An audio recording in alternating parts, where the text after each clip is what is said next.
everyone, welcome back to another quick tutorial. In this tutorial we are going to resolve this error of the remote computer is not responding VPN error 721. So hopefully this would be a pretty easy solution.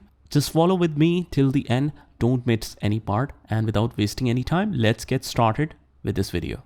So first of all, if you're remotely connecting to another PC, then make sure that that remote computer is turned on.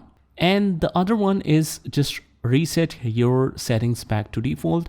So what you can do is just go to the start menu here and just write here network reset. That should reset your network.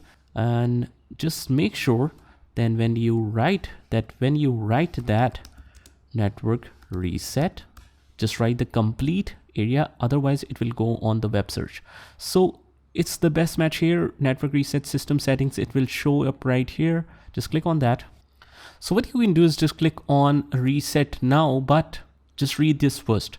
This will remove then reinstall all your network adapters and set other networking components back to their original settings. So you might need to reinstall other networking software afterwards, such as VPN client software and virtual switches. So if you are comfortable with that, and if this is what you want, just go on to reset now.